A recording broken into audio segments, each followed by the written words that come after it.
दोस्तों, जहां एक तरफ बिहार विधानसभा चुनाव की तैयारियां चल रही हैं, वहीं दूसरी तरफ बीजेपी को त्रिपुरा से एक बड़ा झटका लगने जा रहा है। आप सभी जानते होंगे कि त्रिपुरा में बीजेपी की सरकार है, लेकिन कुछ दिन पहले ही मैंने आप लोगों को बताया था कि बीजेपी के अंदर टकराव की स्थिति है। वहां के जो मुख्यमंत्री हैं बिप्लब कुमार देव के खिलाफ लगभग 9 ऐसे विधायक और मंत्री हैं जिन्होंने मोर्चा खोल रखा है। और इसी को लेकर के अभी अभी एक बहुत बड़ी खबर त्रिपुरा से आ रही है, जिसकी जानकारी हम आपको देने जा रहे हैं। साथ ही साथ दूसरी बड़ी खबर, बिहार विधानसभा चुनाव से पहले बीजेपी के अंदर बगावत हुई है, इसकी भी जानकारी देंगे। जो तीसरी बड़ी खबर है वो है बाबरी मस्जिद के बाद एक और नई मस्जिद का मामला फिर से कोर्ट में पहुंच गया है। क्या है पूरा मामला, हम आपको विस्तार से बताएंगे, लेकिन उससे पहले एक छोटी सी रिक्वेस्ट है। अगर आपको भी लगता है कि हमारे देश में भाईचारा, एकता की ज़रूरत है, तो आप इस वीडियो को लाइक करके हमारे साथ अपनी एकता का परिचय जरूर दीजिए। और नीचे सब्सक्राइब बटन बना होगा, उसको दबा करके चैनल को सब्सक्राइब जरूर कर लीजिए। एक स्क्रीनशॉट मैं आपको दिखा रहा हूं, आप स्क्रीनशॉट को जरा गौर से देखिए। यह है त्रिपुरा के मुख्यमंत्री बिप्लब कुमार देव के खिलाफ मोर्चा खोल चुके भारतीय जनता पार्टी यानी भाजपा के असंतुष्ट विधायकों, पार्टी के शीर्ष नेताओं के साथ लगातार बैठक कर रहे हैं और उन्हें राज्य की स्थिति के बारे में जानकारी दे रहे हैं। बताया जा रहा है कि जो बिप्लब कुमार देव, जो कि त्रिपुरा के मुख्यमंत्री हैं बीजेपी के, उनके खिलाफ 9 से ज़्यादा विधायक और मंत्री ने बगावत कर दी है, क्योंकि बिप्लब देव ने जिस तरह से वहां पर काम किया है वो कहीं ना कहीं ठीक नहीं है। जबकि उनकी पार्टी ही जब उनके काम पर सवाल खड़े कर रही है, तो आप समझ सकते हैं कि खुद बिप्लब देव, जो कि बीजेपी के मुख्यमंत्री हैं, उन्होंने किस तरह से कार्य त्रिपुरा में किया होगा। बताया जा रहा है कि जो बागी 9 नेता हैं, इन नेताओं ने सरकार की नाकामयाबी के अलावा पार्टी के प्रदेश अध्यक्ष मणिक शाह की विफलता को भी अवगत किया और कहा कि इसके कारण त्रिपुरा में विपक्ष को अपना आधार मजबूत करने में मदद मिली है। विधायकों के एक समूह ने रक्षा मंत्री राजनाथ सिंह से मुलाकात की और राज्य में पार्टी की स्थिति के बारे में जानकारी दी है। इससे पहले विधायकों के एक अन्य समूह ने भाजपा के राष्ट्रीय अध्यक्ष जेपी नड्डा से पार्टी मुख्यालय में मुलाकात की थी। भाजपा के पूर्व अध्यक्ष रोना जॉय देव के नेतृत्व में भाजपा नेताओं का एक समूह आज नड्डा से मुलाकात करने वाला है। एक वरिष्ठ विधायक ने कहा कि मुख्यमंत्री ने पिछले 2.5 वर्षों में किसी भी मंत्री, विधायक और पार्टी नेता को केंद्रीय नेतृत्व से संपर्क करने की अनुमति नहीं दी है। उन्होंने पार्टी के लिए समर्पित होकर काम करने वालों की एक छवि गढ़ी और केंद्रीय नेतृत्व को त्रिपुरा की स्थिति को लेकर के गुमराह किया है।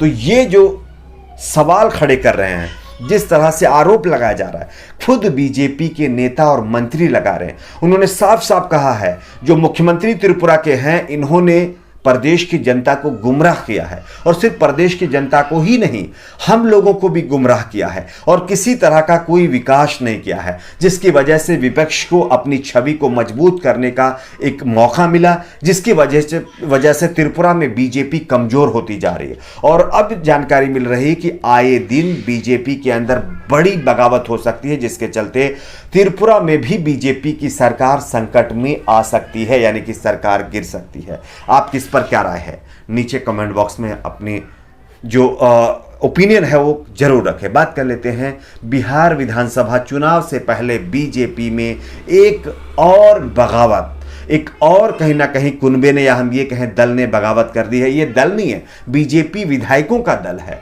इससे पहले आप सभी जानते होंगे 9 से ज्यादा विधायकों को बीजेपी ने अपनी पार्टी से निष्कासित कर दिया।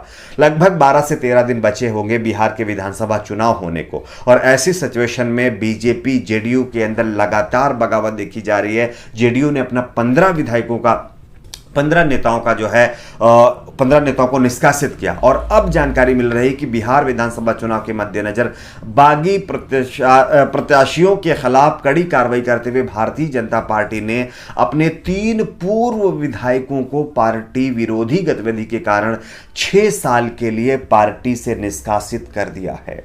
जिन 3 विधायकों के खिलाफ कार्रवाई की गई है वो एनडीए प्रत्याशी के खिलाफ अपने अपने विधायक की विधानसभा क्षेत्र से चुनाव लड़ रहे हैं। और बताया जा रहा है कि इन तीनों पूर्व विधायकों में बड़हरा से आशा देवी, जगदीशपुर से भाई दिनेश और मनेर से श्रीकांत निराला शामिल हैं। बीजेपी के प्रदेश मुख्यालय प्रभारी सुरेश रुंगटा की तरह से यह आदेश जारी कर दिया गया है। बता दें कि इससे पहले 9 नेताओं को पार्टी से 6 साल के लिए निष्कासित किया गया था, लेकिन उसके बाद 3 और विधायकों ने बीजेपी के खिलाफ बगावत छेड़ दी है। अब देखना यह होगा जब विधानसभा चुनाव होगा तो इसका असर कैसे बीजेपी के ऊपर पड़ता है, लेकिन यह बहुत बड़ा झटका बीजेपी के लिए है। 9 और 3 12 विधायक, मंत्री और दिग्गज नेताओं की बगावत यह दिखाता है कि बिहार विधानसभा चुनाव कितना ज्यादा इस बार कांटे का होने जा रहा है।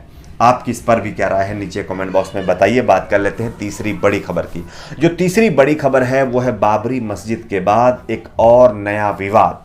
उत्तर प्रदेश में कान्हा की नगरी मथुरा के श्री कृष्ण जन्मस्थान परिसर से शाही ईदगाह मस्जिद के कब्जे से 13.37 एकड़ जमीन को श्री कृष्ण विराजमान को सौंपने की याचिका शुक्रवार को जिला जज की कोर्ट ने स्वीकार कर ली है। अब इस याचिका पर 18 नवंबर को सुनवाई होगी। बताया जा रहा है कि याचिका में श्री कृष्ण जन्मस्थान के समीप बने ईदगाह को हटाने की मांग की गई है। जिला न्यायालय में मुकदमा अब चलेगा। बताया जा रहा है कि श्री कृष्ण जन्मस्थान मामले में श्री कृष्ण विराजमान व रंजना अग्निहोत्री समेत 8 लोगों की ओर से जिला जज की अदालत में दायर की गई अपील के मामले में विपक्षियों को नोटिस जारी कर दिए गए हैं। पिछले दिनों सिविल जज सीनियर डिवीजन की अदालत में श्री कृष्ण जन्मस्थान सेवा संघ और शाही मस्जिद ईदगाह कमेटी के बीच 1968 में हुए समझौते को रद्द कर मस्जिद को हटाने तथा सारी जमीन श्री कृष्ण जन्मभूमि ट्रस्ट को सौंपने की मांग की गई थी